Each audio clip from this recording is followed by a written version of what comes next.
Assalomu alaykum hammaga. Demak, bugun sizlar bilan analog signal qabul qiluvchi sensorlar haqida gaplashamiz. Ya'ni biz bugun shu paytgacha digital write va digital read degan buyruqlarni o'tdik.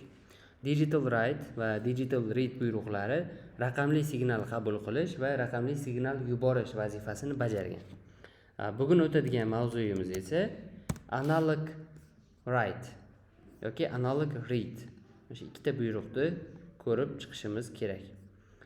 Buning uchun biz albatta yangi loyiha yaratib olamiz va birinchi o'rganadigan elementimiz bu potentsiometr, ya'ni o'zgaruvchan qarshilik. Sizlar bilan oldin o'zgaruvchan qarshilik o'tgan biz elektronika bo'limida. Kimda kim elektronikada videolarni ko'rmagan bo'lsa, men YouTube'da tepada havola qoldiraman. Aynan potentsiometr bo'yicha darslik. Xo'p. Potentsiometr bu mana yana bir marta takrorlab ketamiz. O'zgaruvchan qarshilik hisoblanadi. Mana buragichi bor. Buragichni buraganingizda plus va minus oyoqlar ulangan bo'ladi bu yoqda. Buragichni buraganingizda qarshilikni o'zgartiradi. Qarshilikning o'zgarishi hisobiga kelayotgan tokning kuchlanish miqdorini o'zgartirib beradi. Agar qarshilik kam bo'lsa, kuchlanish ko'proq o'tadi. Qarshilik ko'p bo'lsa, kuchlanish nima bo'ladi? Kamroq o'tadi. Mana shu o'zgaruvchan qarshilikdan biz raqamli ko'rinishda axborot qabul qilishimiz kerak. Xo'p, bu qanday ulanadi? Buni ulanishi juda ham oddiy. Birinchi bo'lib biz bunga GND va 5 volt toklarini olib kelib qo'yamiz maket plataga. Bu GND, to'g'rimi? Va biz 5 volt ham olib kelamiz. 5 volt tokini qizil rangda bo'yab olamiz. Bu plus zaryadni bildiradi. Bu esa minus zaryadni bildiradi. Bitta minus zaryad va bitta plus zaryad ulab olamiz potentsiometr oyog'iga. O'rtadagi oyog'idan esa signal chiqarib, uni analog pinlardan bittasiga ulab olamiz. Analog pin. Mana. Analog pinga ulangan simni rangini olov rangda bo'yab olamiz. Bu bizga signal jo'natadi. Biz uni Arduinoda qabul qilib olamiz. Xo'p. Ulanishi bo'yicha savol yo'qmi? Tushunarlimi? Demak, bitta plus, bitta minus, o'rtadan signal. Signal esa analog ma'lumot jo'natadi. Biz e'tibor bering, buni oyog'ini A0 ga uladik yoki A1 ga, A5 gacha farqi yo'q. Xohlagan bittasiga ulasak bo'ladi. Faqat shu analog oyoqqa ulashimiz kerak. Endi dasturga keladigan bo'lsak, potentsiometr uchun yoki shunga o'xshagan istalgan analog ma'lumot jo'natadigan sensor uchun yozilishi zarur bo'lgan eng asosiy kodlardan boshlab o'tamiz. Keyinchalik biror bir loyihaga qarab turib kodni murakkablashtiramiz. Xo'p, birinchi o'rinda biz bu oyoqni tanishtirib olishimiz kerak. Qaysi buyruq?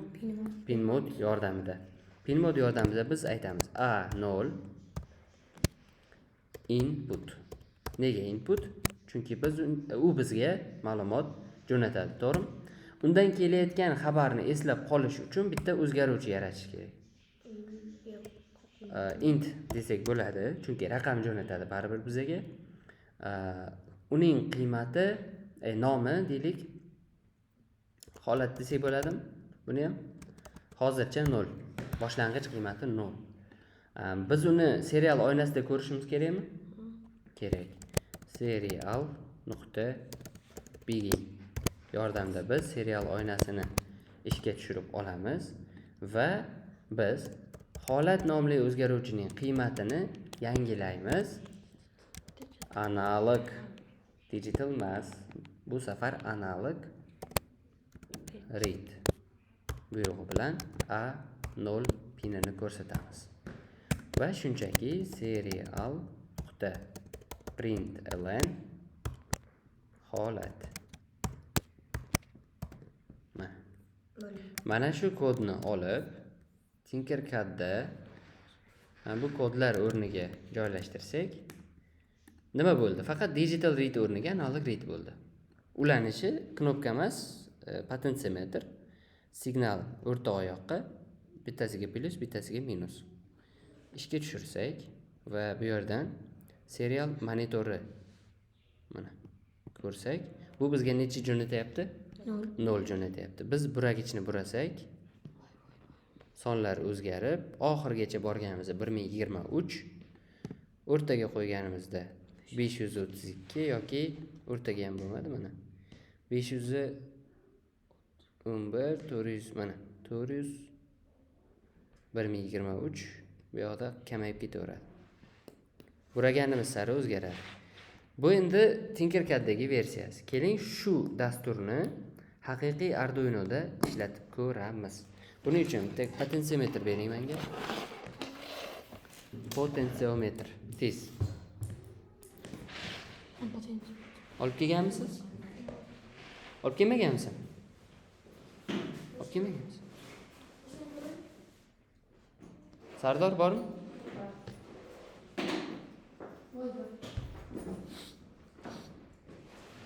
Demak, potentsiometrni ulash uchun bitta GND va bitta 5 voltni maket plataga ulab olamiz. Keyin 3-sim orqali analog pin bilan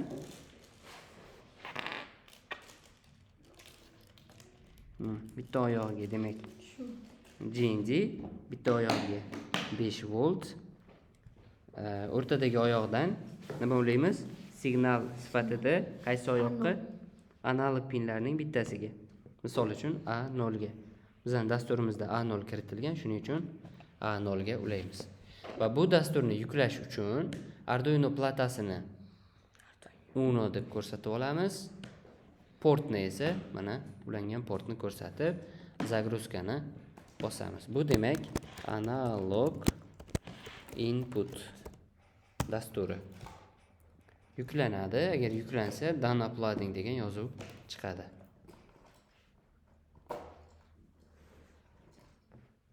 Kompilatsiya tugadi, yuklash boshlandi, yuklandi.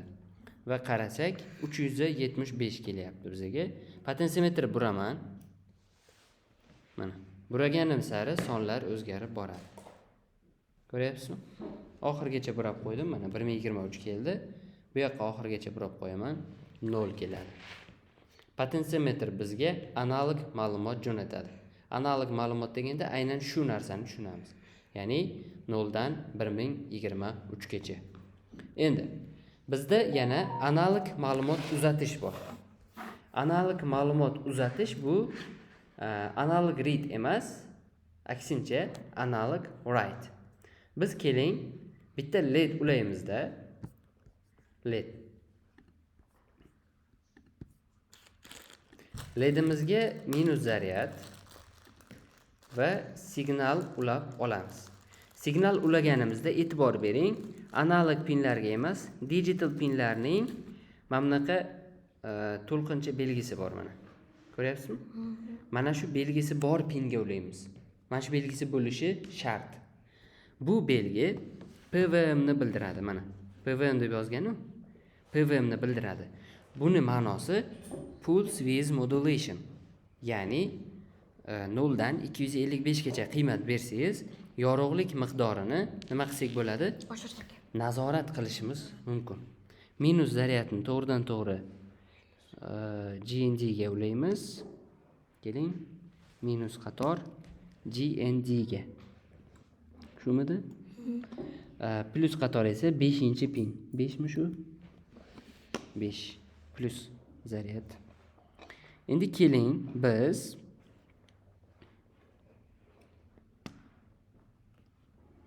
qani? Mana 5-pinga uladik. Endi keling.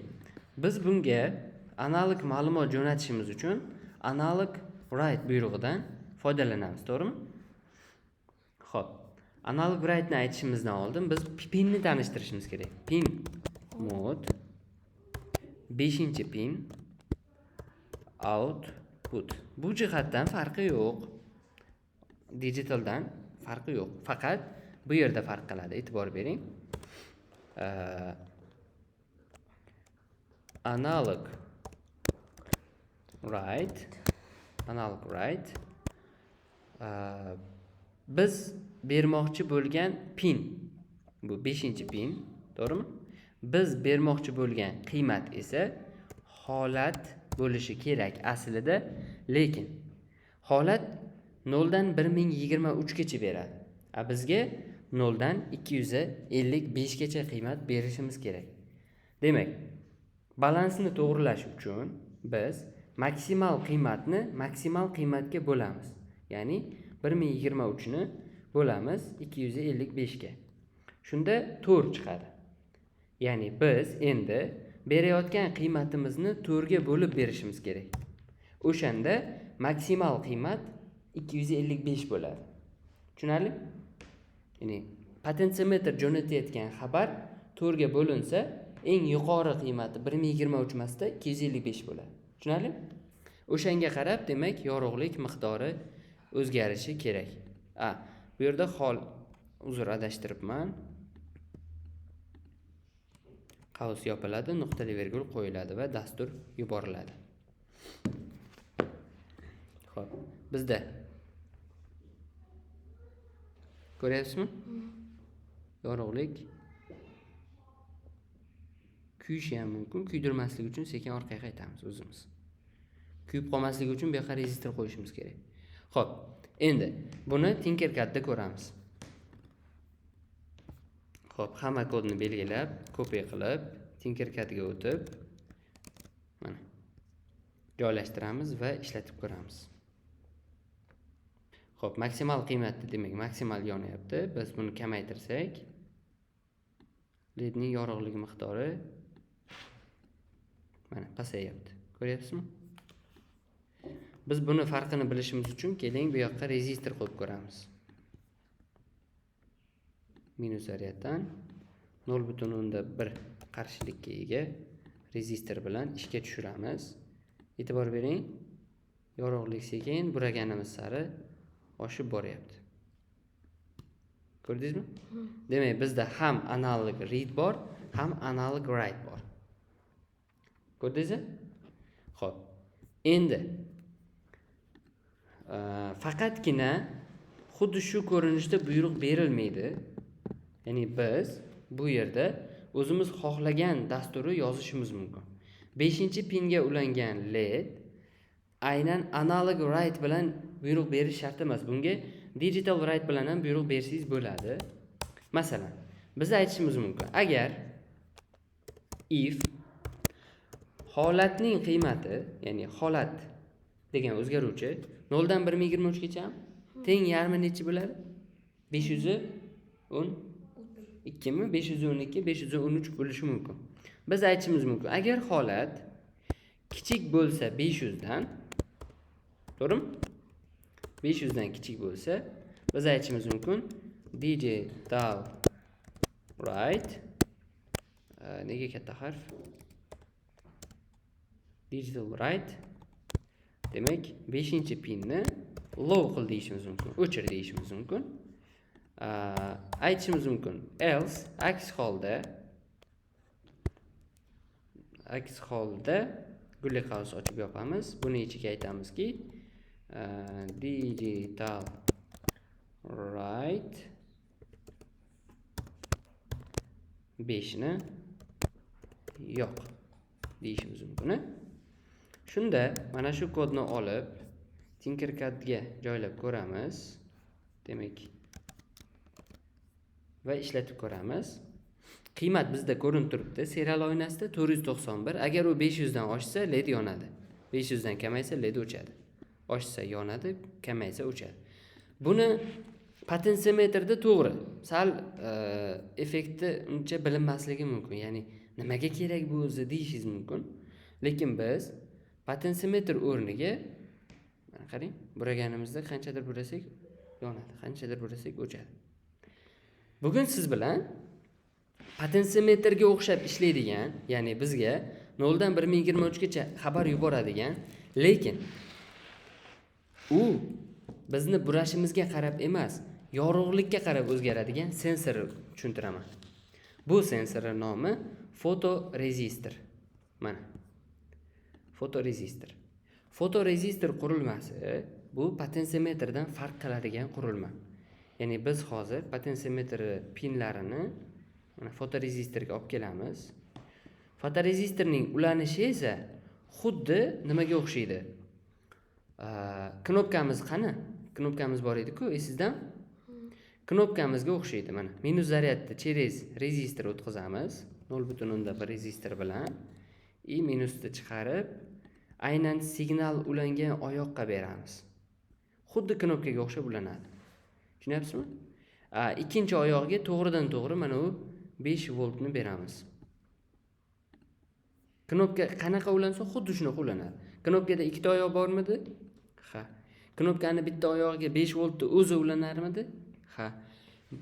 Knopkaga GND через rezistor borarmidi? Ha. Rezistor ulangan oyoqqa signal ulanarmidi? Ha. Xuddi shunaqa ulanadi potentsiometr. Lekin buning jo'natgan qiymati endi analog rit orqali qabul qilinadi va u bizga yorug'lik, quyosh yoki yorug'lik miqdoriga qarab xabar yuboradi. Tushunyapsizlarmi? 169 jo'natdi maksimum. 169 jo'natdi. Agarda men buni 1 qiladigan bo'lsam, bu menga уже 679 jo'natyapti. Ko'ryapsizlar?